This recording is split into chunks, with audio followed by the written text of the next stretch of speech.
What is going on, guys? Meteorologist Jonathan Kegges back with you on a Monday. Geez, let's not go backwards. Let's get to the weekend. It is 9:30 on a Wednesday. Welcome to News 6 Weather Live. Hope everybody is doing well tonight.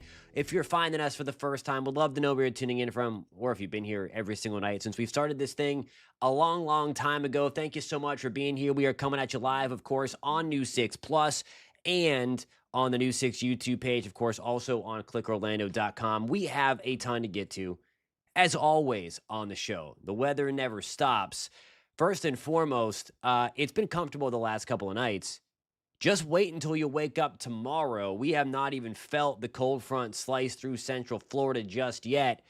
In the Florida forecast this evening, we are tracking a huge cold front. This is going to deliver the coolest air of the season, and it's not even close to all of Florida. So if you happen to be tuning in from Fort Lauderdale, from Miami, from the Keys, everybody gets the cooler, drier air with this front. I also have a cool water vapor image to show you that these fronts are kind of steering Melissa, again, pushing it all off the coast, keeping it away. As we talked about for the last 2 weeks, it will never beat a synoptic or large-scale weather system as we are going to be dealing with coming up today. In terms of Melissa, we're going to talk about that too a little bit. It is moving away from the Bahamas and the Turks and Caicos now. Up next is Bermuda, so it's not done yet. It could also try to hook back in towards Newfoundland over the next couple of really days. So we're going to be dealing with this one for the next week or so. So we'll get into that. And also in the long range, there was a question if there's anything going to develop behind Melissa. Well, the Climate Prediction Center has highlighted a few things to watch through the middle of November. So we're not out of it just yet with a couple of weeks to go, really about 1 month to go, 4 weeks to go until we can close the books on the 2025 hurricane season. But with each passing day, it becomes less likely for a United States landfall. Certainly, we're going to take the cold front as well to help us out a little bit when it comes to the cooler air, to cool down the water, and to help things out a little bit. Hey, Rick, good to see you tonight. Melissa, what's going on? Allie, Elizabeth, Jody, Kevin, hope you guys are doing well tonight. Okay, so here we go. There's the cold front. You can clearly see what we're talking about. It's in the mid-70s in Tampa. It's in the low 70s in Orlando. Look at the Tallahassee. It's at 60 degrees. Pensacola, we're checking in at 56. So we've been getting into that really cool, really dry air for the last couple of hours. It's still a little steamy in Miami, but by tomorrow night, we are also going to be getting that drier and cooler air. Again, that front is close by. I'm expecting that passage for all of Central Florida by daybreak tomorrow. We'll get it first through Gainesville and into Ocala, into St. Augustine, Jacksonville. And then eventually it's going to trickle down everywhere. So there is the cold front. There are a few showers with it. So tonight, there could be a stray sprinkle or two. Nothing too heavy tonight. And then for an extended period of time, we are dry. This is the front that is going to usher in the dry season. Remember a couple of weeks ago, we talked about the dry season and how that first front of the year, it got our temperatures down pretty cool. This one's going to be cooler, but we said we have to wait a couple of weeks to actually characterize if that was the start of the dry season. Well, it's not, because we had all the rain, we had all the humidity, surge back in on Sunday. This one's going to do it because it's going to take Orlando back down into the low 50s. It's going to take everybody into the 50s. And by Friday, Halloween morning, we are going to have low temperatures in the 40s northwest of Orlando. High forecast tomorrow. Look at that. Everybody in the blue. That means we're below average. 71 degrees in Orlando tomorrow. Vero Beach, we're at 75. We're still in the 80s in Miami, but it's below average. 74 in Tampa, Naples. We are at 77. We're in the mid-60s tomorrow in Pensacola and in Tallahassee. So it's going to be a wild change. Again, this is by far the coolest air of the season slicing through. Now, getting into Halloween, we're looking at likely, and this goes for pretty much the entire state of Florida. I just have the Orlando International Airport climate site here chosen. But 74 degrees is the high temperature forecast in Orlando. This is likely going to be the coolest Halloween that we have felt since way back in 2012. So if you like it feeling festive and not the kids sweating in the costumes and things like that, you might need a light jacket if you're out Friday evening with the kids. Again, high temperature back in 2012 on Halloween in the afternoon was 72 degrees. For trick or treat time, we're going to be in the 60s with some north of Orlando falling into the upper 50s already. So again, this front means business. This isn't just the kind of, okay, we're going to bring some drier air in. We are going to talk about the chill. And I guarantee it, there will be Floridians bundled up like crazy tomorrow and then again on Friday as that cooler air slides in. And there's the proof, Miami. On Halloween, we get down to 78 or up to 78. Our high temperature only at 78 degrees in Miami, 70 in Orlando. That was a model forecast change. We have forecast for Halloween 74. If we do trend that forecast down, if it gets cooler than 72, then we have to go even further back for Halloween to be cooler. So we're talking about a big chunk, unseasonably, atypically cool air mass for the Halloween season. Back to the upper 60s again in Jacksonville, Tallahassee, Pensacola to Lake City. So it is Lake 60 because it's 68, right? Call it Lake 60. Wild stuff for sure.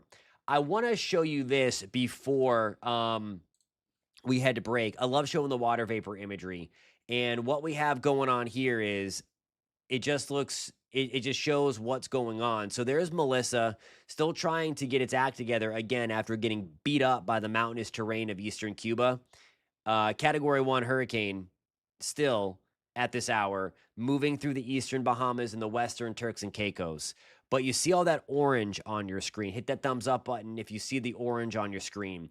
That is from cold front number 1 that came through to give us a nice clean sweep. It gave us those nasty storms on Monday.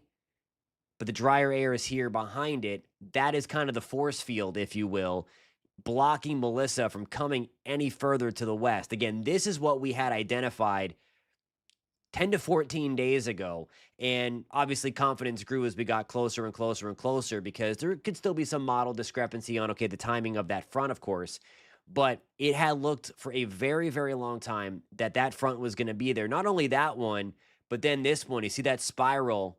See that counterclockwise motion there, dipping out of Chicago, St. Louis, and then that drier air kind of surging north through Atlanta. That is our big dip in the jet stream. That is our trough. At the surface, again, through about Gainesville right now, is the surface cold front associated with that. And that is sending Melissa packing. So again, while the hurricane models can be a little wild and you see all those spaghetti plots, it's important to focus on when you're forecasting these things, what the large scale environment's going to look like. And it looked very, very likely that we would have not one, but two systems helping to nudge Melissa away from the United States. And now we have that drier air, and it's going to be gorgeous for the next at least 7 days. It's going to be awesome. Alrighty, guys, before we get into more hurricane and tropical talk, I have to get my first break in. We had this come up in the chat last night, so I'm going to talk about it. Climate Prediction Center, yesterday was Tuesday, and I normally show that every Tuesday anyway, but we were tracking Melissa through Jamaica and into the Caribbean. They have highlighted 2 areas to watch through the middle of November. Don't think it's anything too crazy, but it's highlighted. I will show you where the Climate Prediction Center highlighted for the potential for more tropical development through the middle of November, coming up in just 3 minutes.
What's going on, guys? Meteorologist Jonathan Kegges coming back with you on a Wednesday night. Hurricane Melissa is still fighting tonight. It got beat up pretty bad.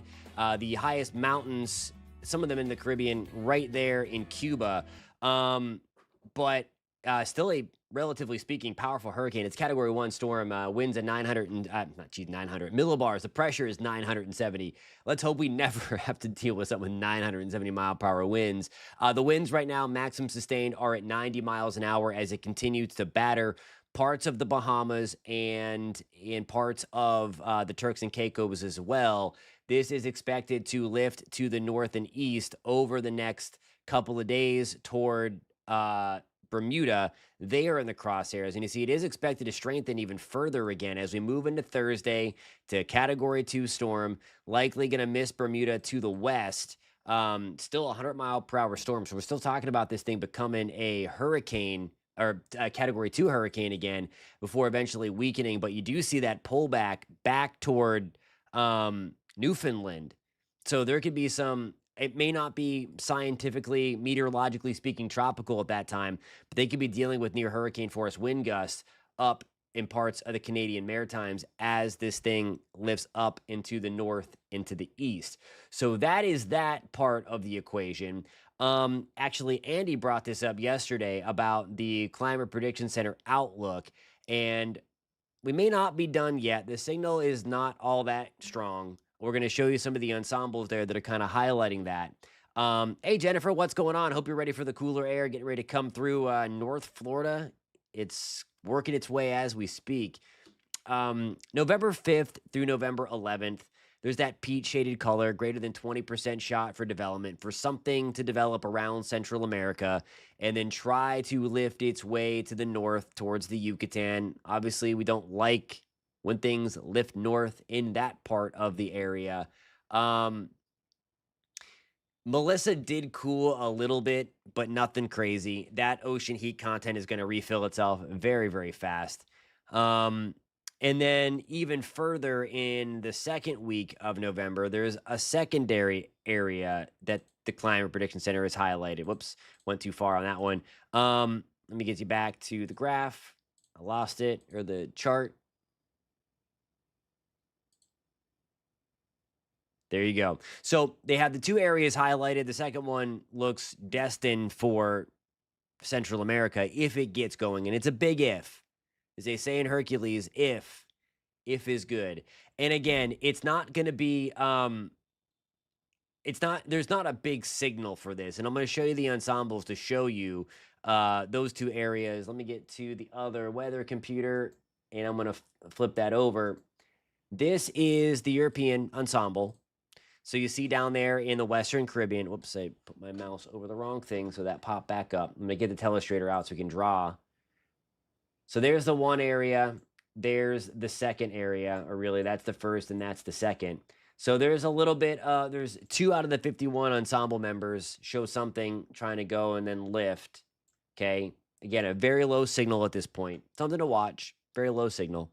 And then the bigger signal for something to be buried in Central America deep into the first or second week of November. The GFS is a little more aggressive, as it typically is. So again, I'm not ready to jump on board with this guy yet, but there's entity number 2, and then there's something lifting. There's more members online of the GFS ensembles lifting up like that in November. Okay, we obviously don't want that. The Google DeepMind AI, it has 2 of its 50 members on. There they are right there, and then nothing down there. So something to watch, because nothing was here last night on the DeepMind. Now there are 2 things coming online. It's still 2 out of 50. So not a lot online, but certainly it's not impossible. The waters are still juiced there, and we're kind of having like the peak of hurricane season over the last couple of weeks. And as we've talked about frequently on the show, we're likely going to see these late season peaks like we saw last year and like we are seeing this year, and hopefully not going to see any more on. So we'll see. Elizabeth says we should get some Halloween music. I'll try my best. It's all about the licensing. Gotta have the license so I don't get sued. That's the thing. Can't have anything. Gotta get everything licensed. Can't get sued for sure. By the way, we're taking a live look in Cedar Key tonight. Above my head, where a couple of sprinkles were earlier, the cold front has crossed through. And then also in Zellwood, it is close to Zellwood. It is close to Jacksonville on the western side of things. I have to get my second break in of the show, guys. I'll be back in 3 minutes. If you have any questions, any comments, post them in the comment section. If you're watching on News 6 Plus, you can dial it up on YouTube and put the comments in there, or there's a little chat box on clickorlando.com that you can go to as well. This article is posted right at the top of the page and all that stuff. I'll be back in 3 minutes.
Alrighty, guys, we are back. We have about 3 minutes to go. The question is how far is this cold air going to make it down? So into the Caribbean. So here's what I have for you. This is going to be the temperature anomaly. And anywhere you see the blue, that's where the cooler than normal air is going to go. I think Devin asked that question again. He says, how far is that? How far in the Caribbean do you think the cold air will reach? So we're going to take this forward. This is Halloween, and you do see that blue shaded color getting into Western Cuba. And you see some of the blue there staying in the Western Caribbean and then eventually kind of getting scoured out. So it's almost looking like basically the Cayman Islands, maybe down to Jamaica. So that's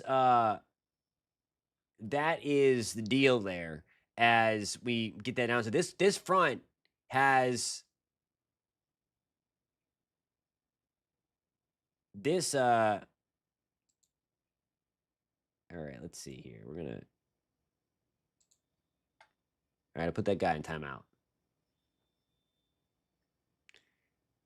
All right, we're not gonna. Yeah, we're not gonna call people names and say whatever is whatever. So you get a timeout for 5 minutes on the chat on YouTube. That's we put that guy in chat in timeout. Sorry, man. That's how I roll here. So you are in timeout for 5 minutes, which is going to be the end of the show. Oh, Devin, you're in Jamaica. What part of Jamaica? So Devin's in Jamaica.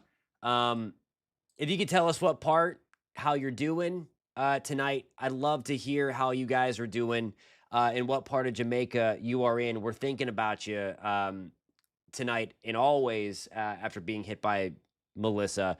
So we have about 2 minutes to chat. So I would love if you tell us how everything is going down there, what you're seeing, and how you're doing. We'd really appreciate that to kind of pass it along to some people because I know we're still waiting for a lot of contact from the western side of the island where they took the eye wall, the strongest part. So hopefully you're doing all right tonight after the landfall yesterday. So the big news is, again, in Florida is the cooler air that is coming on the pipeline. That arrives overnight tonight, and everything, we wake up to the 50s. Everybody's in the 50s tomorrow morning. So it is going to feel mightily different. If you're walking the dog tomorrow, might need a jacket, might need a hoodie. All right, so Devin says on the eastern part of the island, limited damage. Good to hear. Good to hear. That has what it seemed on the eastern side of things. If there was a positive for the eastern side, it was that the storm was so tightly packed that the core of those really mean winds were tightly packed around the center and focused on the western side of the island. So that's kind of the difference in between the two sides. Alrighty, guys, that does it for us tonight. I have to get ready for News 6 at 10. If you want some Central Florida news, park it right here if you're on News 6 Plus. If you are watching on the YouTube side of things, same channel, different thumbnail. It's News 6 at 10. We're going to highlight on a more localized scale in Central Florida what you are going to be waking up to tomorrow. Coolest air of the season slices in overnight, and it's going to be even cooler when you wake up on Halloween morning. Thanks a ton for being here, guys. Really appreciate it. Have a great night. Be safe.